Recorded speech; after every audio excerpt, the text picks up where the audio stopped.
You are listening to KLRN Radio, where liberty and reason still reign. Most writers and radio show hosts know that to connect with your fans, you need to do more than just write books or record the latest podcasts. There are many different elements that go into forming an online platform, but there are also many hidden traps. To make matters worse, solid advice on how to survive the muddy waters is scarce. In the book Hidden Traps, I talk about some of the important issues of working with an online platform, highlighting traps that could put your physical or internet security at risk or be harmful to your reputation. Are your social media posts just links with a few disjointed words, making you look like someone who can't complete a sentence? Did your new website cost you more than you anticipated? Are you leaking your personal contact details across the web without even knowing it? Then you need Hidden Traps. Hidden Traps is now available in paperback and ebook from a variety of retailers, including Amazon, Barnes & Noble, and Kobo. Visit blackwolfpublications.com for more details. Do you need a car? Been shopping only to be turned down because of bad credit, low credit, no credit, bankruptcy, or divorce? Guess what? Today's your lucky day, because now you can buy a car, truck, or SUV, just about any vehicle. It's true. Bad credit doesn't matter. No credit doesn't matter. Bankruptcy or divorce, it just doesn't matter. As a matter of fact, your job is your ticket to your new vehicle. We're Auto Credit Express, and we've helped thousands of people just like you. Antonio H. told us, great company, got me connected, and the day I went in, I drove off in the car I wanted. 100% worth your time. Need a car? Get started now and drive off as early as today. Just text FINANCE, FINANCE, to 357-911 right now to get started. That's FINANCE, FINANCE, to 357-911. Auto financing the easy way. Text FINANCE to 357-911.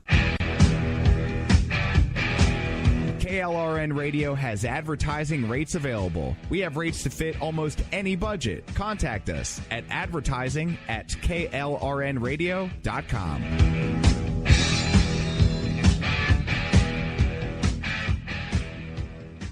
Everyone loves liberty. Our rights come from God, not the government. So why are you letting other people tell you what's best for your healthcare? Exercise your freedom with Liberty Health Share. Liberty Health Share is a community of people who voluntarily share one another's medical costs. Liberty Health Share is founded on the idea that most people truly want to help one another. Healthcare sharing allows members to do just that as a true community that supports one another in times of need. Liberty believes people should make decisions for themselves and their families. Members are able to take back the freedom to make their own decisions about their healthcare. Freedom from guilt or doubt about how your money is used. You have the freedom to direct your healthcare, not to be dictated to by bureaucrats. Stop letting others tell you what to do and join a community of like-minded people. Exercise your freedom. Join Liberty Health Share and take back the control of your healthcare while helping those around you. Call Liberty at 855-58-LIBERTY. Again, that's 855-58-LIBERTY for more information, or you can check them out at libertyhealthshare.org. Again, that's libertyhealthshare.org.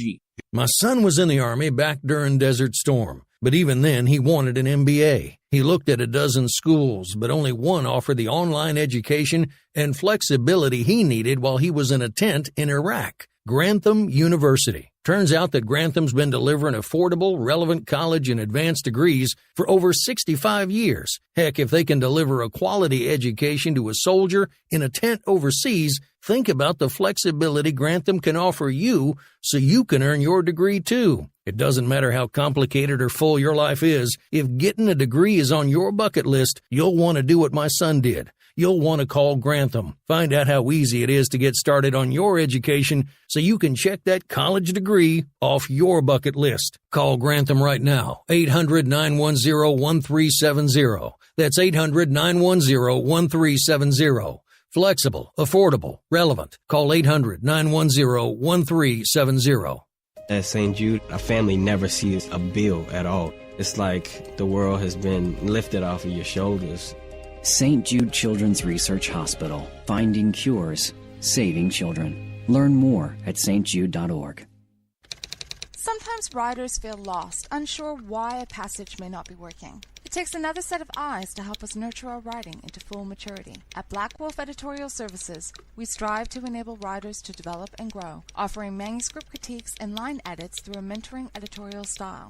We also offer assistance on generating a writer's bio for your websites. Black Wolf Editorial Services, nurturing your writing into maturity. For a full list of services, visit blackwolfeditorial.com. You're listening to the Spark Radio Network, internet radio like you've never heard before. Innovation, creativity, and imagination are all said to begin with a spark. So fasten your seatbelt and take the ride of your life and listen for the spark.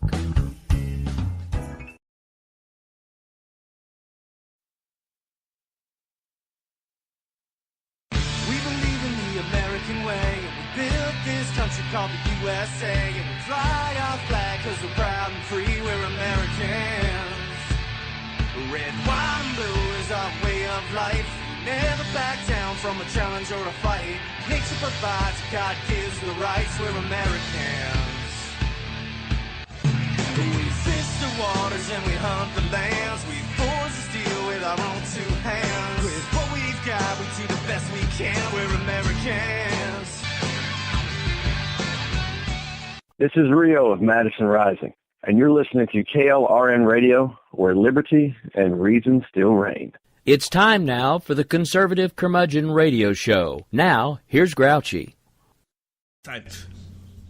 We're out of time. We're live. How about that? Seymour, up the window. All right, good to be with you. That intro snuck up on us there. We were exchanging some off-air war stories. It is so good to be back with you again, finally. I hope you tuned in last week for the Federalist Coalition, eating up my time spot. Rick did a good job with them, and it was definitely a good listen, and you should be going to look for it. We have that posted on the website, Rick? Yes, sir, we do. Yeah, so go to KLRN Radio and find that. That was last Wednesday night. Good stuff for sure. Now, back to tonight. Okay, you're in. You're here. You're with me. Okay, I'm the opening act. Right after me, Fubar with Polita Bunny and Orty Packard. Rick, do we have anything in that third slot yet? I was tentatively going to try to come back tonight, but I don't know if my voice is going to hold up. So we're going to have to see because I'm still fighting all this crud. I'm going to try, though. Possibly America Off the Rails. Possibly America Off the Rails. And then Jesse's POV, correct? That is correct, yes, sir. Okay, we are rolling. See, that's, you just don't ever know. But you know it's going to be good, so you just got to be here. All right. So normally I pick a few stories from around the world that are in news that we're not going to go in depth in on the program, but I didn't really do that tonight. We're going to talk about a couple of things that I don't have big notes on. There's this obvious 16 gazillion ton gorilla that's occupying most of the news cycle right now. And believe it or not, I've put together a program tonight that doesn't deal with that at all. So, yeah. But real quick, because I was going to avoid the topic altogether, but apparently Michael Avenatti and his pasta pot made another claim that they have yet another quote-unquote victim, accuser, if you will, for in the Kavanaugh case.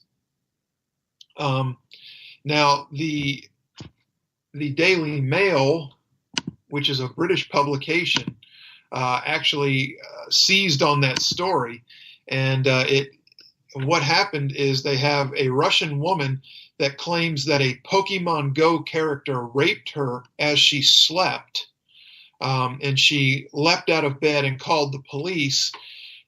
Democratic Senator Dianne Feinstein, also Cory Booker, Kamala Harris, and Elizabeth Warren have been rumored as saying that the victim thinks that she recalls the creature calling himself Brett, but she can't be sure. So there you have it. Pokemon Go raping people in their sleep. Sounds about like the lady on Twitter today that said her phone was raped by POTUS. Well, there you go. Yeah, that was another thing I was going to bring up. They had the testing of the National Alert System today, National Wireless Alert, whatever they want to call it. It's called like 12 different things. But, people are just having freaking meltdowns over the fact that they did this. And, they're making it sound like this is the responsibility of Donald Trump and they don't want Donald Trump on their phone. Well, idiots, this isn't a Trump thing. This is something that was actually designed and begun under President George W. Bush, not H.W. George W. Bush really rolled into hard existence under the Obama administration, who actually signed it into law. And now that there's not a liberal in the White House, oh, Trump's invading my phone. He sexually assaulted my phone. Shut the hell up. Well, see, my phone knew who signed it into law, so my phone told me once you go black, you never go back. Ba-boom! Look out now. There's a reason he's the flagship here, folks. So anyway, we got all this hell going on. And we got the pure madness of the Kavanaugh extended investigation, investigation number 7 into Brett Kavanaugh. And again, I didn't really want to talk about this a whole lot because there are a lot of other things we do need to talk about.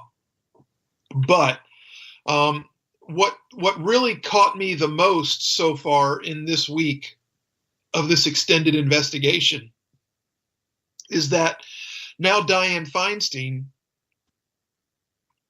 who is the person who, quote unquote, confidentially had Christine Blasey Ford's letter accusing Kavanaugh to begin with, and was supposed to keep it confidential, is screaming that she doesn't want the results of this FBI investigation going public. I wonder why that is. I wonder if they're hearing already that the FBI has found nada and that she doesn't want that getting out. Yeah, I mean, exactly. And it just goes to solidify even people that are on the fence, that are like, you know what, okay, let's be reasonable. Let's look at this. It doesn't hurt to take a little look. Okay, you know what? They could have taken a look back in the summer. She could have requested the investigation and kept it all confidential back in the summer when she first got the letter. Is that what she did? No. She made it political. And people that are on the fence are seeing it for what it is. And, you can call it whatever you want to call it. Okay. But right now, some of these tight races in North Dakota and Montana and places like that where Democrats are up for re-election in states that Trump won are seeing big swing numbers in the polls to their Republican opponents because of this Kavanaugh business. For a project management tool called Monday.com. This is what it looks like. Hang on, sorry, that was supposed to be muted. It didn't work. Sorry, I was working on something. He's working. See, he's always working something. Always working something. Right now he's working my patience, but that's okay because I still love him. He's a good man. Anyway, what the hell was I saying? I don't even know. How you going to do anything? But, here's the thing. we need to get this over with. It's time to hold the vote. I see Cocaine Mitch. He keeps saying all the right things, but he's not doing anything yet. He hasn't called to take it to cloture. He hasn't scheduled a vote. How are they going to vote this week if they don't go through the procedures? I mean, let's go. Let's get it together. Let's get this thing done and get it over with. Kavanaugh's going into the Supreme Court. It's going to be a meltdown for a lot of people on the left. It's not going to be as bad as when Trump won the election in 2016 and they were melting and weeping in the streets and crying tears of acid and burning themselves with it. It won't be that bad, but you're going to see it's going to be pretty bad once he's confirmed, and he will be confirmed. But again, that's just it. And with that, we're going to just cut off and we're going to go to the important stuff here. We're going to go to the part of the show that I scripted. And if we have time, we'll come back to Kavanaugh. I mean, like I said, it is the 11-ton gorilla that's in the news right now. But here's something that barely got mentioned on any of the national news fronts. Okay? Authorities at the Pentagon found at least 2 packages suspected of containing ricin. Now, this is from a spokesperson Tuesday, and this is, the scare after the scare coming out of Ted Cruz's office in Houston involving a white powdery substance that turned out to be not hazardous. So the Pentagon spokesman confirmed that 2 packages addressed to Defense Secretary James Mattis and the Navy's top officer, Admiral John Richardson, are suspected of containing ricin. The packages never made their way into the Pentagon, but were flagged in a mail delivery building next door on Monday. Initial tests were positive for ricin, a poison made from beans. But the FBI is now doing analysis to make final determinations. So on Monday, the Pentagon Force Protection Agency detected this suspicious substance during mail screening at their remote facility. Colonel Rob Manning said in a statement, all USPS mail received at the Pentagon mail screening facility yesterday is currently under quarantine and poses no threat to Pentagon personnel. Late Tuesday, the Secret Service said it had received a suspicious envelope addressed to President Trump the day before. The agency said the envelope was not received at the White House, nor did it enter the White House. Secret Service declined to comment further, except to say it was working jointly with our law enforcement partners to fully investigate the matter. Now, word of the incidents in Washington came as authorities said 2 people were taken to the hospital after being exposed to a white powdery substance at Senator Ted Cruz's office in Houston. Now, the Houston Fire Department said on Twitter that the entire 9th floor of the Phoenix Tower was evacuated before all tests came back negative for any hazardous substance. So what were they hospitalized for? I do not know. An official for the Republican said that authorities did not yet know what the substance in the envelopes was. Now, back to ricin itself. This is a poison that can take different forms, but as a purified powder, it can be very, very deadly. And it's also one of the easiest poisons to manufacture. According to the Center for Disease Control and Prevention, if it is made into a partially purified material or refined, ricin can be used as a weapon capable of causing death or under certain circumstances.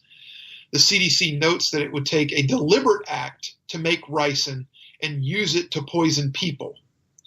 Unintentional exposure to ricin is highly unlikely except through the ingestion of castor beans. Notable ricin poisonings include the deadly poisoning of Georgy Markov, a Bulgarian writer and journalist who was living in London in 1978. Markov died when he was attacked by a man with an umbrella that had been rigged to inject a poison ricin pellet under his skin. Wicked. The upside is ricin poisoning is not contagious. Ricin-associated illness cannot be spread from person to person through casual contact. However, if you come into contact with someone who has ricin on their body or their clothes, you could become exposed to it that way. In June, a Wisconsin mom was accused of spreading ISIS propaganda online, including directing one person how to make ricin and how to deploy it at a government facility or water reservoir. That same month, an Islamic extremist ricin attack planned for Germany was foiled. So again, just a little background on ricin. It's a poison found naturally in castor beans. You can refine it into a powder, a mist, or a pellet, and it takes about the amount, a size of a pinhead. Can kill an adult. The symptoms from ricin exposure are respiratory distress, fever, and nausea. Symptoms can occur as quickly as 4 hours after exposure or up to 24 hours after exposure. I guess that depends on the concentration you're exposed to. So, earlier this year, a man from Washington State was arrested in connection with a series of packages containing explosive materials found at military bases in the greater Washington, D.C. area. Kong Fan, 43, faces 10 years in prison and $250,000 in fines for that incident. Law enforcement officials described him. Why is he in these notes? Oh, okay. One of the packages was not just an explosive, it was an explosive with ricin. That's why he's in my notes. So I'm sorry, I forgot that. But he's facing 10 years and $250,000. Law enforcement officials described him as emotionally disturbed and no stranger to federal and local authorities, and he had written to many government agencies in the past, including members of Congress. So imagine that. You're going to set off a bomb that contains ricin. That's wicked. Anyway, so all kinds of insanity going on. And again, this barely got a mention in the news. A lot of people probably didn't even see it this week with everything else that's going on. Now, something that's going to affect everybody. Okay? Insurance companies are planning to recalculate their catastrophe models in the name of climate change and change your insurance rates, which will almost assuredly mean they will be going up. It takes a lot of premium, a lot of margin to account for the increased uncertainty. And I'm not sure we're doing a good job of reflecting this and charging appropriately for it. And this is according to Arch Capital Group CEO Mark Grandison. He said that at an industry conference last Thursday. He said, we need to incorporate a greater range of possible outcomes into our pricing. Amid natural disasters, climate change debate, and estimates of global warming, insurance companies are anticipating an unpredictable future because forecasts have been depending on meteorological history and natural disaster costs, which are now expected to change, albeit unpredictably. Interesting. So they want to start charging everybody more just in case. But yet, you're not allowed to opt out of insurance through your mortgage or on your car or anything like that. So you basically have no choice but to, I don't know, how do you coin the phrase? How can I say this, Rick, without being too rude on the air? Bend over and take it like a prisoner? Is that okay? You can use the old military acronym, BOHICA. Okay, that would work too. Hadn't heard that one in a while. Yeah, that works too. But yeah, you can take it like a sagging pants prisoner out at San Quentin. What do you do? I mean, the government makes you, the banks make you have, government makes you have insurance on your cars in most states. Banks make you have insurance on your mortgage in just, I don't know of any state that doesn't do that. How can you tell an insurance company to shove their increase up their profit margin and tell a bank that you're not going to carry it, and then they say, well, we're going to repossess your house then? Well, what do? You're a prisoner. It's ridiculous. So they're using catastrophe models. These are just basically computer algorithms that analyze disasters and property data to predict losses. And believe it, they've used this for a long time, but it's a process that has become more and more sophisticated over time. And these days, our technology, as good as it is, it still has a lot of room to improve. Most people don't realize that we're really only a good 35 years into the average person having high tech in their hands. We're still babies at this. We have a lot of improvements to make, and we're going to see it coming. But insurance companies are getting after it, having these software algorithms. Like I said, they analyze disasters and the property data to predict loss. Their secret sauce, if you will, has been building databases of weather events going back for decades. Expect the insurance rates, which have yet to increase considerably, to eventually be jacked up on forecasts. Rates are reevaluated on a year-to-year basis, according to this report, which I know is not true, because living on the Gulf Coast and not having had a major hurricane roll through my area in the last, I don't know, what's it been, like 13 years now since Katrina and Ivan rolled through here. We haven't seen a break in insurance rates. So what are they evaluating annually? And if they were evaluating annually with no storms to compare to from year to year, how do we still keep paying the same jacked up rate? So anyway, storms with hailstones larger than a penny in diameter increased significantly between 1979 and 2016 in Central and Southern Europe, according to a Munich research company whose insurance, they're doing this for an insurance company. They're reevaluating their losses in Europe too, and jacking up their prices on premiums.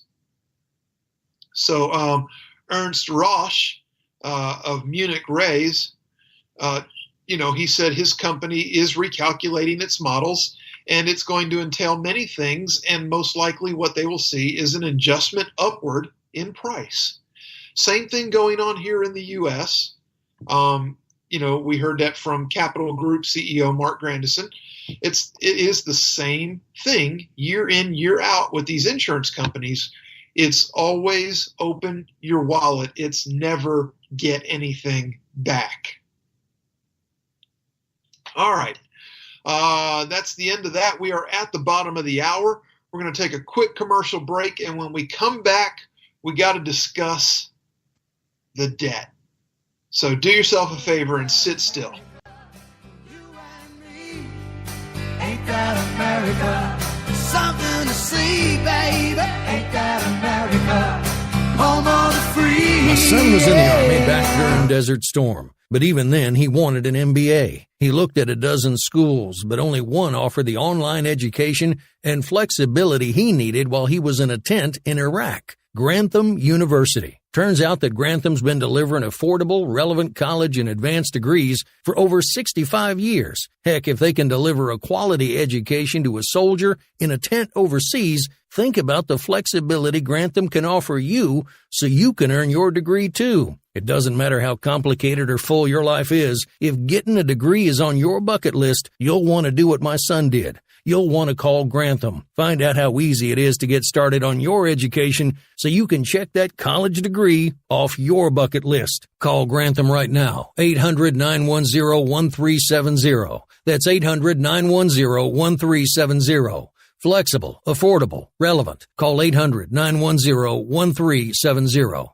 Tired of paying outrageous prices for Viagra? Well, we have great news for you. Now you can finally get Viagra at huge discounts. Healthy Man allows you to save up to $500 on Viagra. Why pay U.S. pharmacy prices of $15 per pill or more when you can get Viagra for less than $3 a pill? Call today and get 40 Viagra pills for only $99. This can cost as much as $600 at your local pharmacy. You can't afford not to call us. If you want Viagra at the lowest prices, never pay $15 a pill pharmacy prices again. Get Viagra for less than $3 a pill. Call 1-800-516-7602 today and save up to $500 and get 40 pills for just $99. Healthy Man is fast, easy, and affordable. Operators are waiting at 1-800-516-7602 to take your call right now. Call 1-800-516-7602. That's 1-800-516-7602. Again, 1-800-516-7602.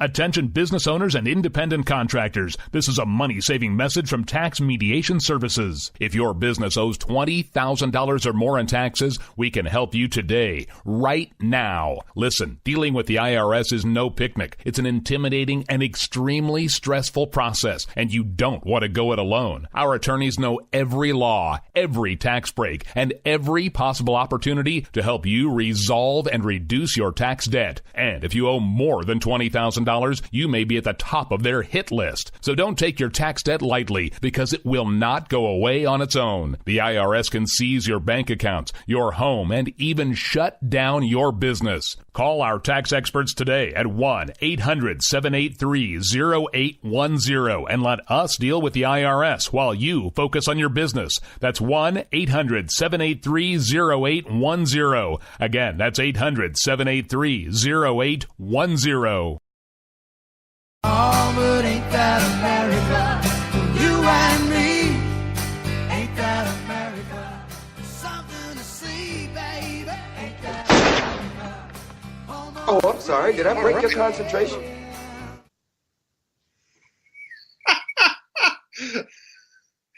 All right, we got a little Pulp Fiction mixed in there with Mellencamp.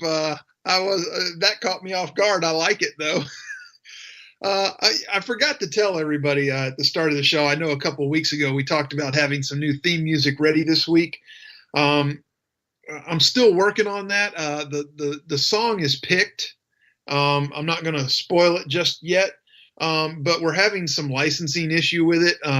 It's new, so it hasn't matriculated out yet, and possibly, I don't know, maybe it will, maybe it won't. I'm still trying to find out how we can try to expedite it getting licensed. But anyway, I have not forgotten it. Sorry. We'll stick with what we got for now, but I am working on it. Anyway, also, just a programming reminder, right after my show tonight, FUBAR with Polita Bunny and Orty Packard. Get your butter churned. Get your butter churned right here on KLRN Radio.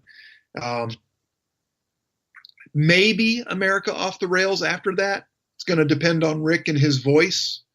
And then the nightcap, Jesse's POV, right here on KLRN Radio. Your home for conservative talk. All right. So when we left off, we were talking. Well, we weren't talking. We were finishing talking about the other thing. And I told you we were going to get into debt. Well, I got a problem with the debt. Okay, I had a problem with the debt when Obama was in office. It was exacerbated by the fact that the economy sucked so hard that his presidency should have been co-sponsored by Dyson, Hoover, and Shark. But here we are, and the federal debt increased by $1.271 trillion in fiscal year 2018. The total federal debt started the fiscal year at $20,244,900,016,053 and finished the fiscal year at $21.516058 trillion. The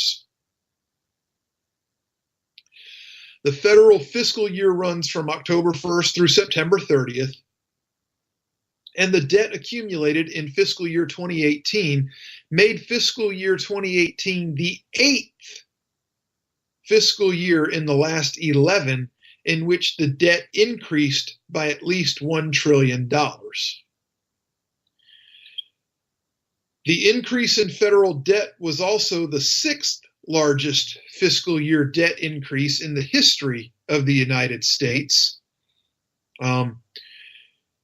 4 of those historical increases that were greater occurred in the last administration. So, for what it's worth, the United States saw its greatest fiscal year increase in the federal debt in fiscal 2009. That was a 1.885 trillion increase that year. According to the Bureau of Labor Statistics, well, let's back up a second. Yeah. Let's not. Let's go right into it, okay? Let's just get straight to it. According to the Bureau of Labor Statistics, there were 155,542,000 people with jobs in the United States in August.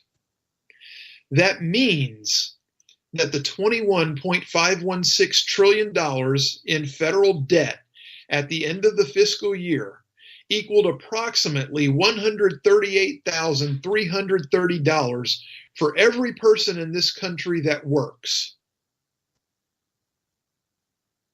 The increase, just the increase, the $1.271 trillion increase alone equaled $8,172 per worker this year. Folks, it's unsustainable. We can't go on having debt grow like this. We owe this money to somebody, and they're going to want to collect it one day.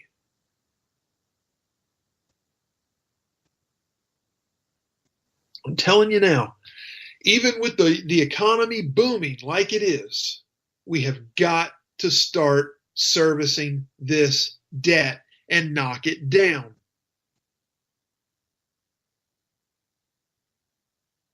Giggity, giggity, giggity, giggity, let's have sex. Did someone say servicing? Servicing? We did. And that was actually an apt soundbite right there, because giggity, giggity, giggity, let's have sex. What we're doing is we're getting screwed on debt in this country. I mean, look what's going on in Greece, okay? They're still insolvent from all their financial problems. You just don't hear about it anymore because the EU keeps bolstering them up.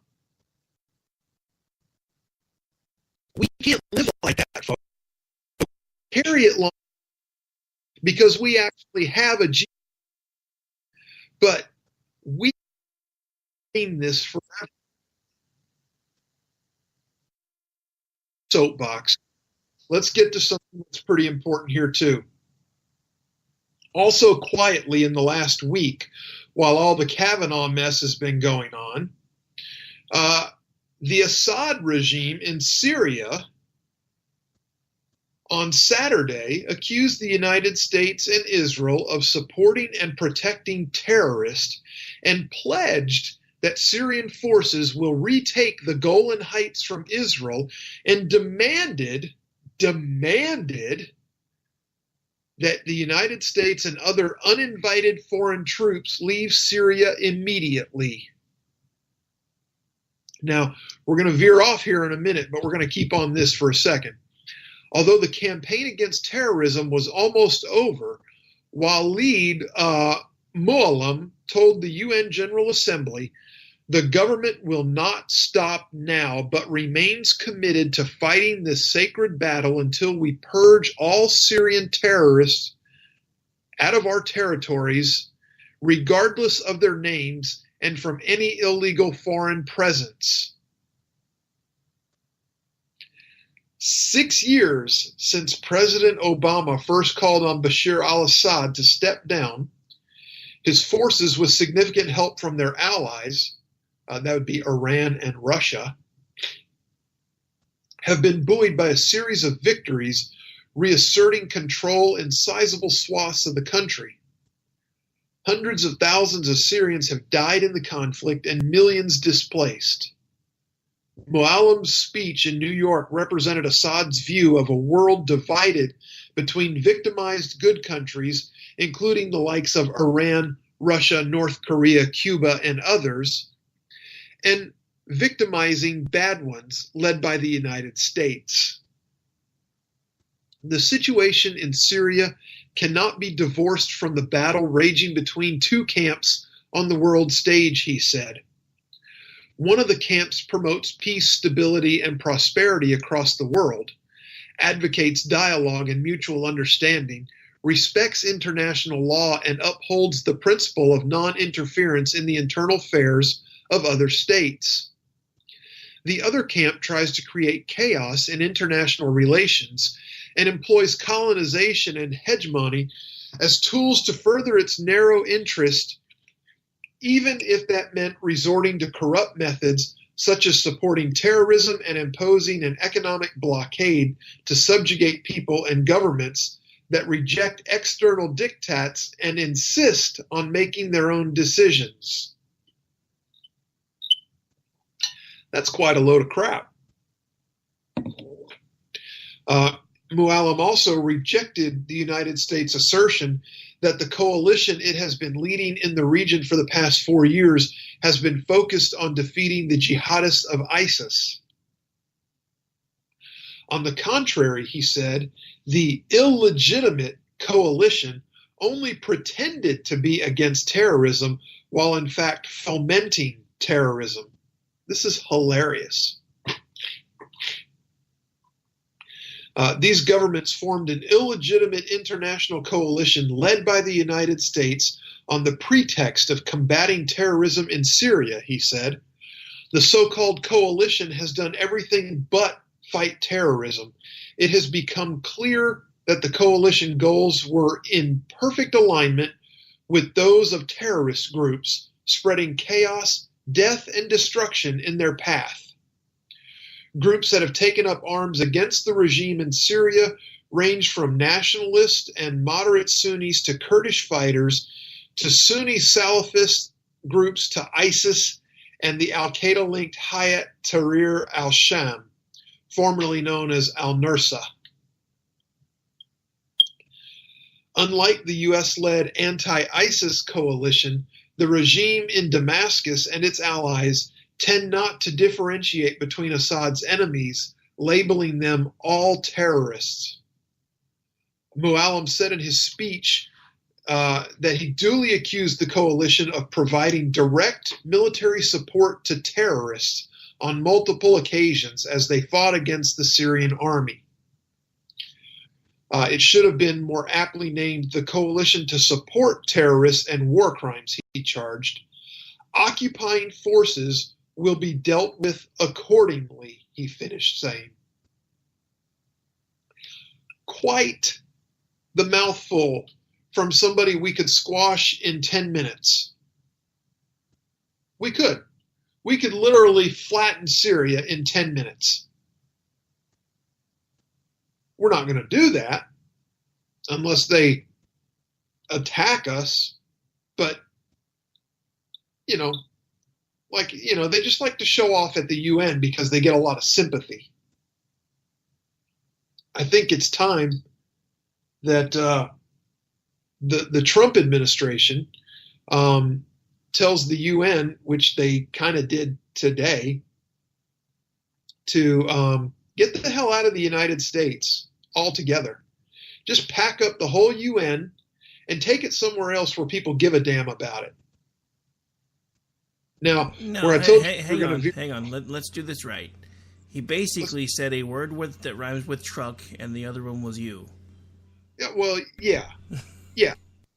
I mean, literally, this is the veer off I was going for at the start of the story right here. The UN ordered the United States, like they have some kind of real authority here. They ordered the United States to ease some of the sanctions on Iran. And they cited a treaty from, I think it was 1954, that prohibited some of the sanctions that Trump was talking about imposing.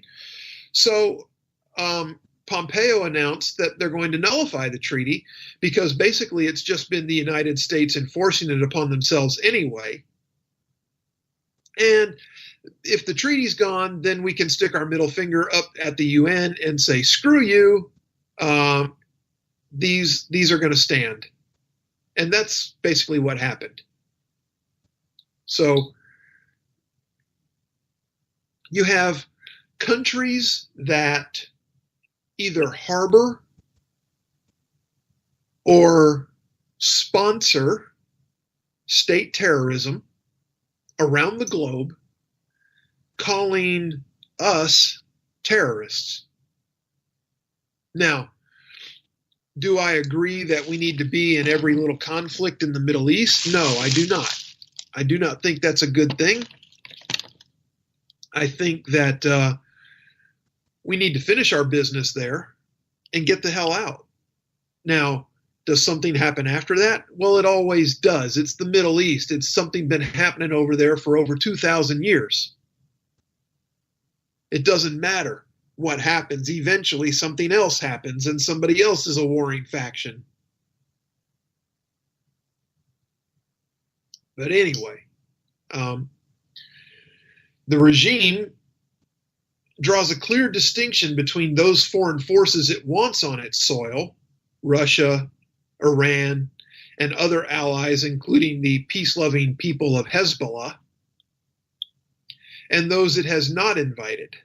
Now, among the latter are the United States, which, according to the Pentagon, has some 2,000 personnel in country, helping the Kurdish and Sunni Syrian Democratic Forces, clearing ISIS terrorists from the remaining territory they hold in the east.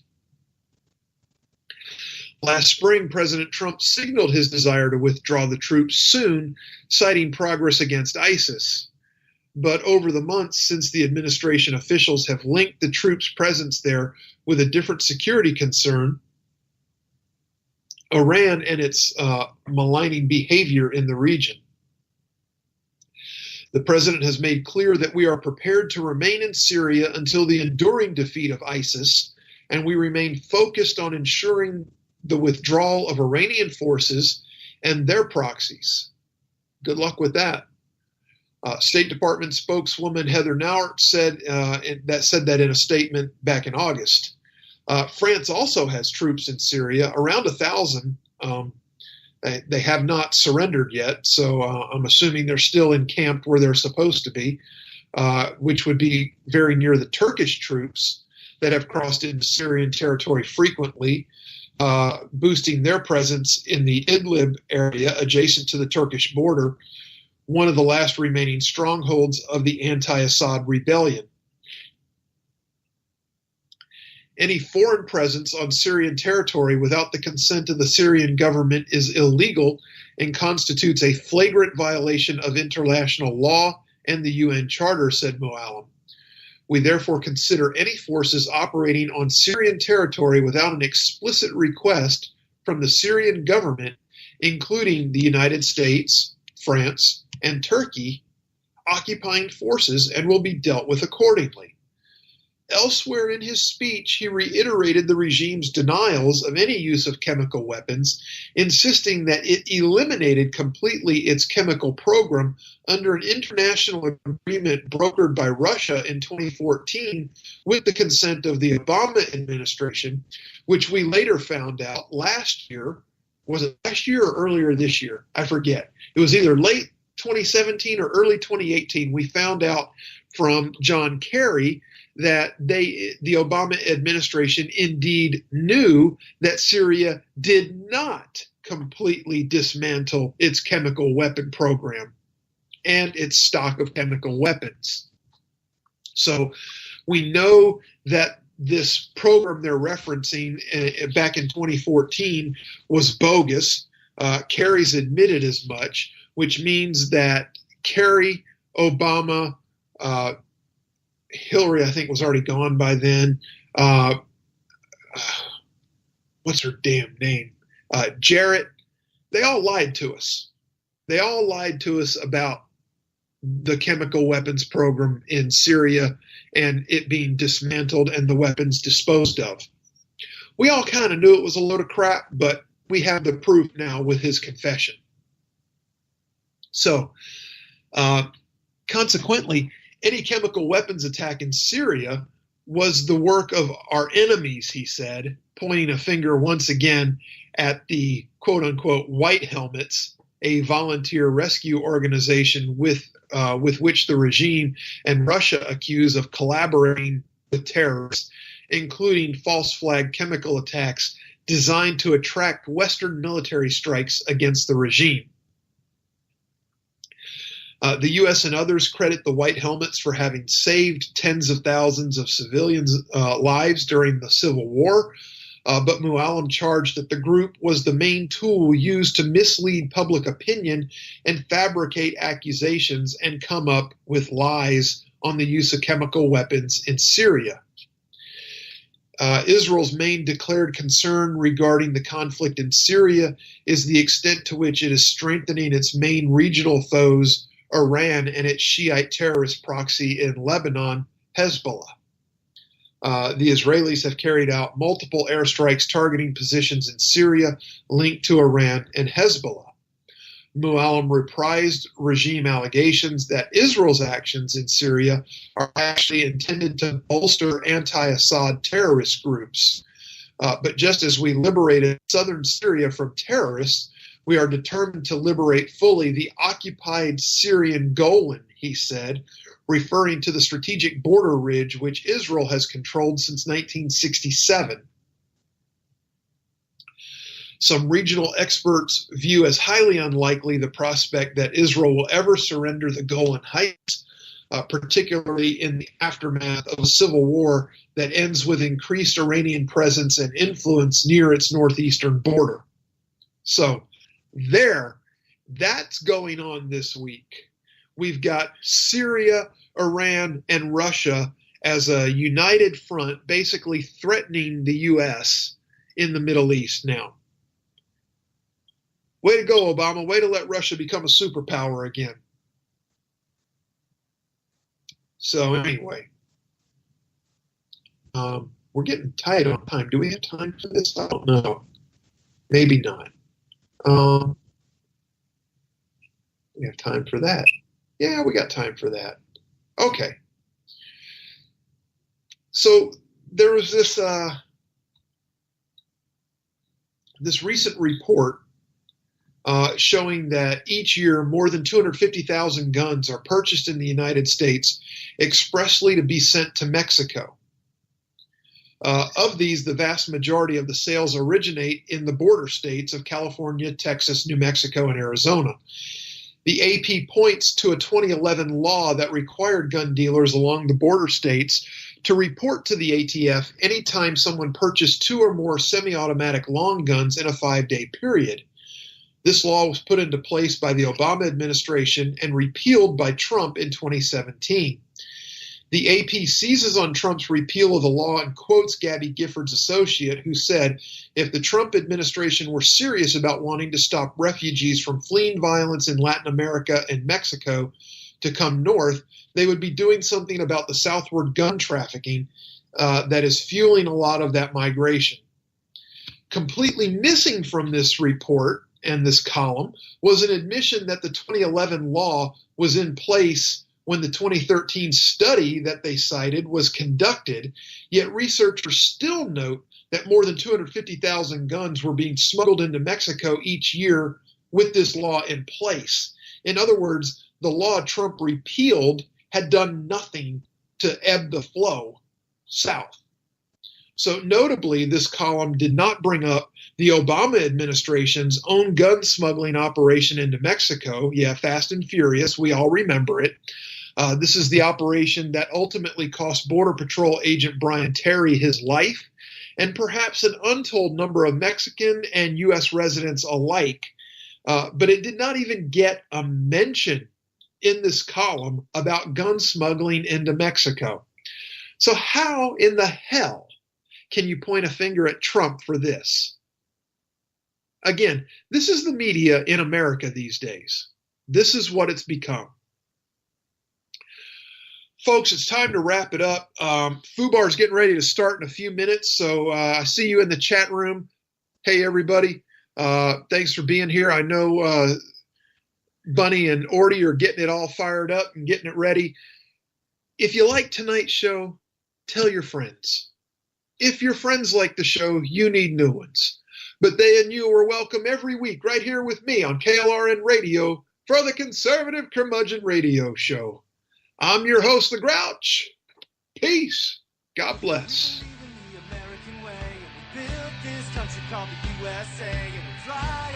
I hate this place.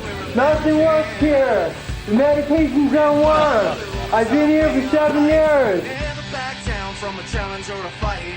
Nature provides, God gives the rights. We're Americans.